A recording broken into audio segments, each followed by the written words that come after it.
Amazon messaging services. In this video, I'll show you how to create a topic in Amazon Simple Notification Service, or Amazon SNS. I'll also show you how to create queues in the Amazon Simple Queue Service, also called Amazon SQS. The queues will subscribe to the SNS topic, and AWS Lambda functions will subscribe to the queues so that the functions receive the messages published to the queues. Amazon CloudWatch log entries will show the details of when the Lambda functions were invoked and which messages they received. Okay, let's get started. First, I'll go to the Amazon SNS console and create a topic. I'll name it My SNS Topic. Next, I'll open the SQS console and create an SQS queue. I'll name it My Q1 and subscribe it to my SNS topic.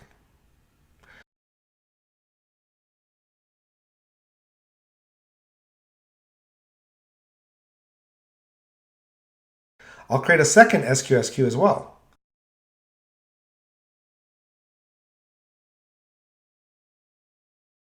Named My Q2. This queue will also subscribe to my SNS topic.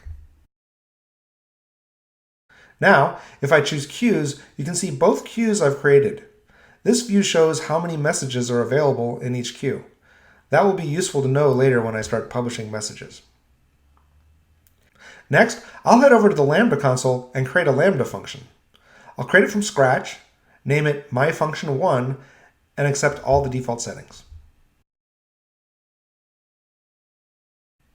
Now I'll paste in some simple code to replace the existing code. As you can see, this function will simply print out the body of whatever records it receives. I'll save the change to deploy it. Next, I'll need to grant some additional permissions to the Lambda execution role. I can find the role in the Configuration tab if I choose Permissions. I'll choose the link, which takes me to the AWS Identity and Access Management, or IAM console. Let's look at the permissions already granted to this role.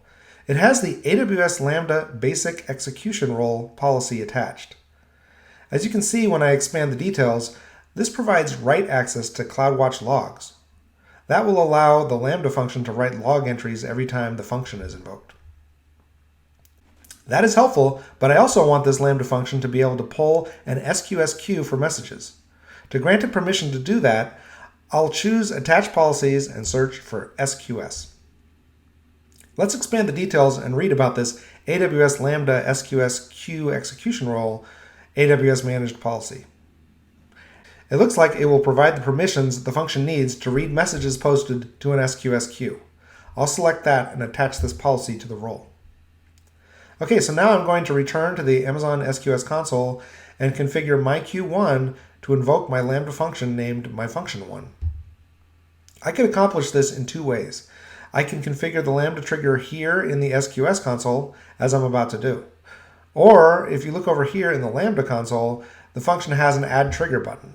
I could choose that and point it to my SQS topic, but I'll configure the connection from the SQS console for this demo.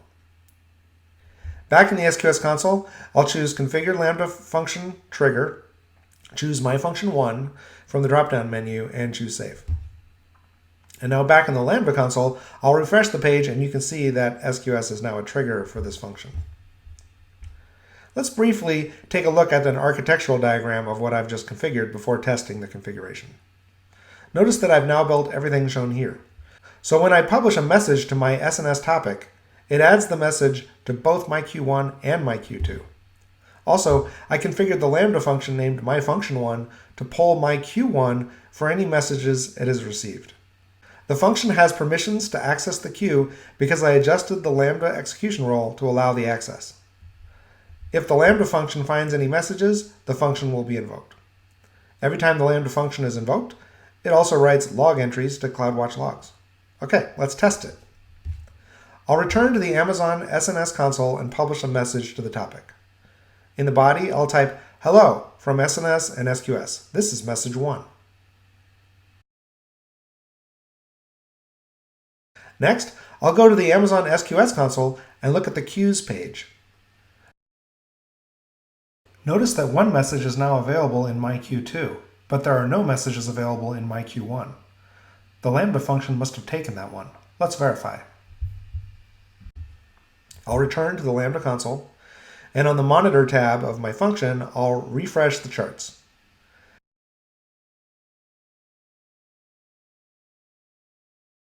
The invocations chart shows that the function was invoked one time. Notice the small blue dot. To see the details, I'll choose View Logs in CloudWatch. Here is the log stream for this function. I'll choose it. Next, I'll expand this entry that shows info, and you can see the message body that I sent. Let's publish another message. However, this time I'll publish it using the AWS command line interface, or AWS CLI. I'll open AWS Cloud Shell, which provides a terminal interface. Cloud Shell comes pre-configured with the AWS CLI client installed and permissions that match what I have as a console user. I'll pause the video for a few seconds until the terminal comes up. Okay, it's ready now. I don't recall the command to publish to an SNS topic, but I can use the AWS CLI embedded help functionality to figure it out. I'll run the command AWS SNS help. And here I can see that the SNS command has a subcommand named publish. That looks like the one I want. I'll run the command AWS SNS publish help, and here I can see that I need to provide the topic ARN and message parameters. Okay, I'll return to the Amazon SNS console and copy the topic ARN. Back in the terminal, I'll run AWS SNS publish -- ARN. I'll paste in the ARN, and then -- message hello from SNS message 2.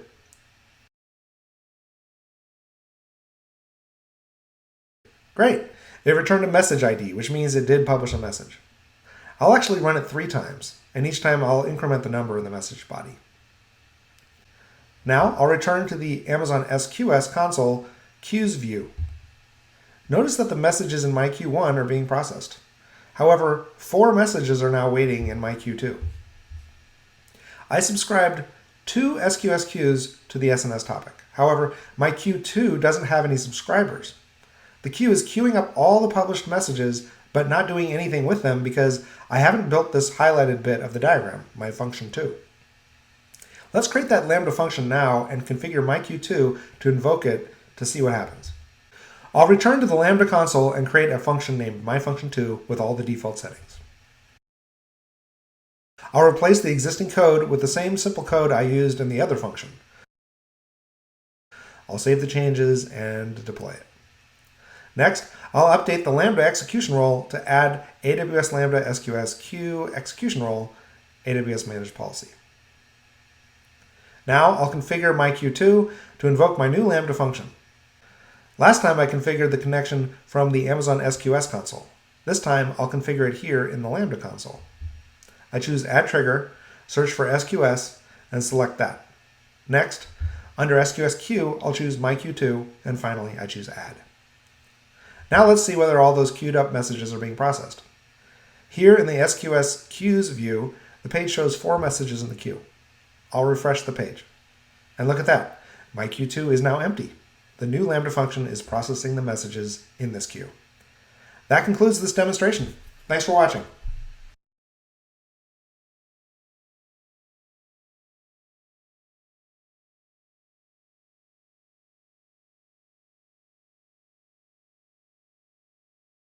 This video covers Section 8, Part 1, Introducing Kinesis Data Streams. Amazon Kinesis Data Streams is a fully managed, massively scalable, and durable real-time data streaming service that you can use to ingest, buffer, and process streaming data in real time. Kinesis data streams can continuously capture gigabytes of data per second from hundreds of thousands of sources, such as website click streams, database event streams, financial transactions, social media feeds, IT logs, and location tracking events. The data collected is available in milliseconds to enable real-time analytics use cases. Kinesis data streams can easily process data with built-in integrations with Lambda and other Kinesis services, such as Amazon Kinesis Data Analytics and Kinesis Data Firehose. One common use case for Kinesis data streams is log and event data collection. You can collect and continuously process the data, generate metrics, power live dashboards, and emit aggregated data into stores like Amazon S3. Another use case is real-time analytics for high-frequency event data, such as sensor data. You could also use Kinesis data streams for mobile data capture. You can push the mobile application data to a data stream from hundreds of thousands of devices and make the data available to you as soon as it's produced.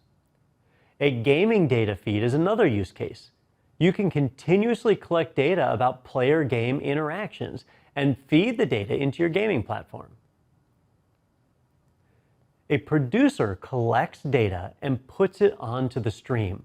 For example, a web server that sends log data to a Kinesis data stream is a producer. You can use the Kinesis producer library, also known as KPL, or the AWS SDK for Java to build producers for Kinesis data streams. Kinesis data streams store a unit of data as a data record. A data stream represents a group of data records. The data stream ingests a large amount of data in real time, durably stores the data, and makes the data available for consumption. The data records in a data stream are distributed into shards. After a record is added to the stream, the record is available for a specified retention period, which you can set per stream. The Kinesis data streams service adds shards to scale horizontally. Data records include a partition key and a data blob. The partition key is used to group data by shard within a stream. When you create a stream, you specify the number of shards for the stream. The total capacity of a stream is the sum of the capacities of its shards. For writes, a shard can support up to 1,000 records per second or up to a maximum of 1 megabyte per second. For reads, a shard can support up to 5 transactions per second or up to a maximum of 2 megabytes per second.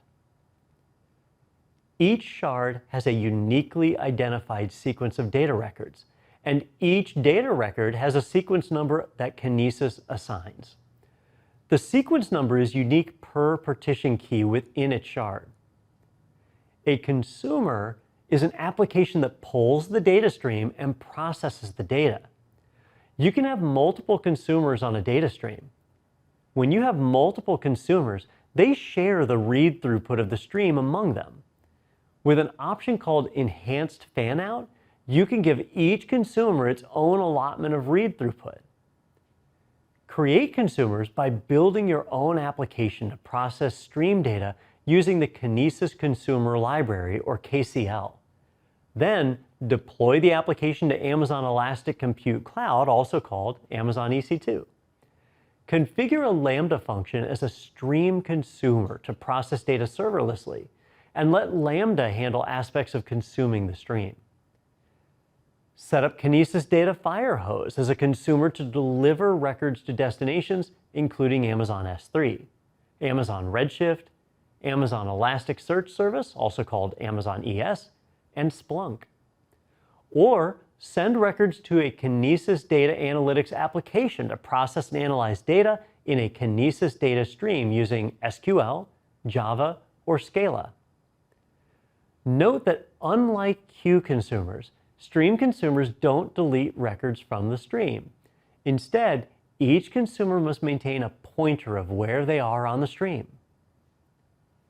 Remember, consumers of a stream might be other Kinesis streaming services, such as Kinesis Data Firehose and Kinesis Data Analytics.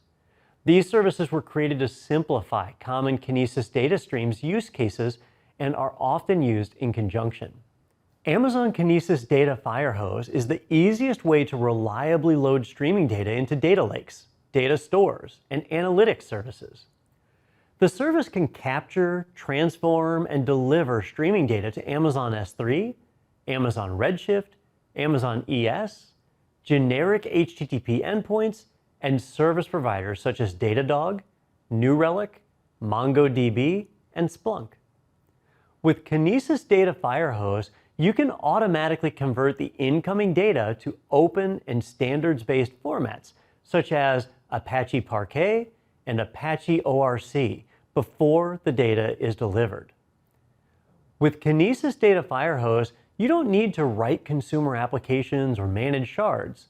You configure your data producers to send data to Kinesis Data Firehose, and the service automatically delivers the data to a destination that you specify. With Kinesis Data Analytics, you can do real-time analysis by using SQL queries before persisting the data. The service is designed for near real-time queries, and you can aggregate data across a sliding window. With Kinesis Data Analytics, you write SQL statements or applications and then upload them into a Kinesis Data Analytics application to perform analysis on the data in the stream. Kinesis Data Analytics also supports using a Lambda function to pre-process the data before your SQL executes. Kinesis Data Analytics applications can enrich data by using reference sources, aggregate data over time, or use machine learning to find data anomalies. Then, you can write the analysis results to another Kinesis data stream, a Kinesis Data Firehose delivery stream, or a Lambda function. That's it for this video. Thanks for watching, and see you in the next video.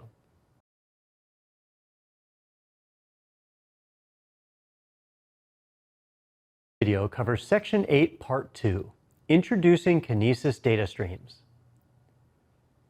In this example architecture, multiple applications and microservices are running across Amazon EC2, Amazon Elastic Container Service, or Amazon ECS, and Lambda. All three services are producers that add customer interaction log records to a Kinesis data stream. Consumers of the stream include Kinesis Data Firehose and Kinesis Data Analytics. Kinesis Data Firehose delivers the streaming data to two storage destinations, Amazon ES and Amazon S3. The application owners can use Amazon ES for operational insights into their applications. Business users can use Amazon Athena or a similar query tool to interact with the data stored on Amazon S3 without building a complex extract, transform, and load, or ETL, processor. At the same time, Kinesis Data Analytics consumes the stream and generates metrics, percentiles, and derived values. These values are then emitted to Amazon CloudWatch, where they are part of an overall monitoring solution. The Kinesis API provides actions related to managing the stream itself, including creating or deleting a stream, or modifying the number of shards on the stream. The API also provides actions that producers use to write records to the stream, put record, and the consumers use to read from the stream, get records. You might run some of the basic commands from the AWS CLI when learning about streams or when testing. You can manage some stream tasks and AWS integrations from the console. However, you will need other tools to build custom producer or consumer applications. The Kinesis Producer Library, or KPL, and Kinesis Client Library, or KCL, were built for this purpose. This slide depicts a few examples of commands you might use from the AWS CLI to create and do a basic test on a stream. After you create the stream, you can use the describe stream summary command to verify that the stream is in an active state before trying to use it. Use the put record command to write a test record to the stream. To get records off the stream, first use the get shard iterator command to get an identifier for where to start processing stream records. Then use the get records command with the shard iterator value to get records off the stream.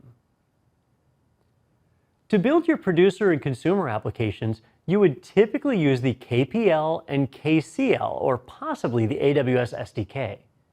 Both the KPL and KCL abstract stream management tasks so you can focus on application logic. If you need to build custom producer and consumer applications, use the KPL and KCL unless your use case has a specific need the libraries cannot meet. The KPL is a highly configurable library that helps you write to a Kinesis data stream. The library acts as an intermediary between your producer application code and the Kinesis data stream's API actions. The KPL writes to one or more Kinesis data streams with an automatic and configurable retry mechanism, collects records, and uses put records to write multiple records to multiple shards per request, aggregates user records to increase payload size and improve throughput, integrates seamlessly with the KCL to de-aggregate batched records on the consumer, and submits CloudWatch metrics on your behalf to provide visibility into producer performance. The KCL helps you consume and process data from a Kinesis data stream by taking care of many complex tasks associated with distributed computing. These include load balancing across multiple consumer application instances, responding to consumer application instance failures, checkpointing processed records, and reacting to resharding. You can build producer and consumer applications by using the AWS SDK to interact directly with the Kinesis data stream's API. However, for most use cases, use the KPL or KCL to remove the complexities of handling all of the subtasks of stream processing, so you can focus on your application's business logic. Both queues and streams are messaging services that use polling to retrieve messages from an interim store. However, queues and streams are suited to different types of data patterns, and each process data a bit differently. For queues, data value comes from processing individual values. The message rate is variable, and messages are deleted after a consumer successfully processes them.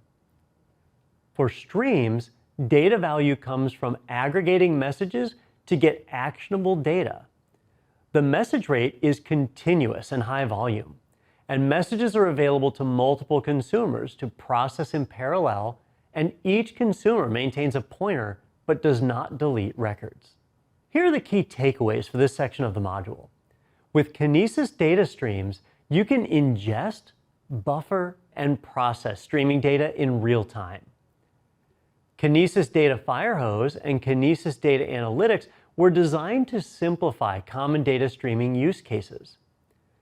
Producers put records onto a stream where the records are stored in shards, and consumers get records off the stream for processing. And the Kinesis Producer Library, or KPL, and Kinesis Client Library, or KCL, abstract stream interactions for developers. That's it for this video. Thanks for watching, and see you in the next video. Covers Section 3, Introducing Step Functions.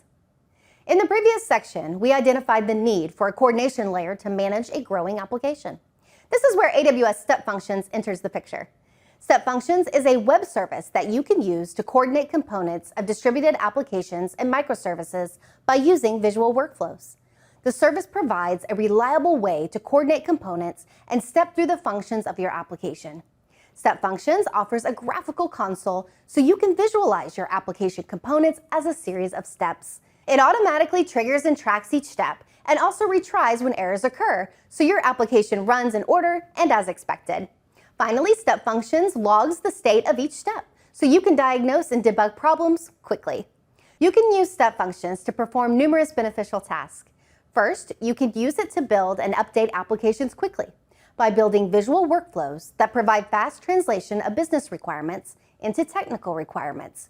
You can build applications in minutes, and when your needs change, exchange or reorganize components without customizing any code. Step Functions also helps you scale and recover reliably.